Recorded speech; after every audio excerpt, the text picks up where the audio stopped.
Сайн байцгаана уу хүүхдүүдээ. Өнөөдөр дараах 3 дүрсний тухай мэддэг болноо.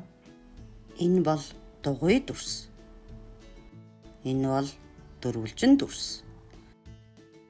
Харин энэ гурвалжин дүрс шүү. Сайн хараад тогтоогоод аваарай. Энэ бол дугуй дүрс. Тэгвэл дараах 3 зүйлсийн аль нь дугуй дүрстэй адилхан байна вэ? Бүгдээрээ олцгоё. Тийм ээ, сайн байна. Бүгд дугуй дүрстэй адилхан байна. Энэ бол дугуй дүрс. Энэ бол дөрвөлжин дүрс. Тэгвэл дараах 3 зүйлсийн аль нь дөрвөлжин дүрстэй адилхан байна вэ? Олцгоогоороо хүүхдүүдээ.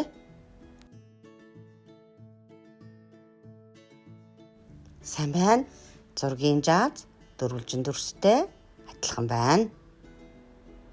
Энэ бол дөрвөлжин дүрс.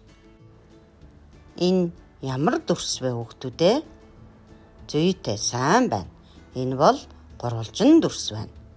Тэгвэл дараах 3 зүйлсийн аль нь гурвалжин дүрстэй адилхан байна вэ? Олцгоогоороо хүүхдүүдээ. Тийм шүү. Зүйтэй. Майхан гурвалжин дүрстэй адилхан байна. Энэ бол гурвалжин дүрс. Баярлалаа. Баяртай хүүхдүүдээ.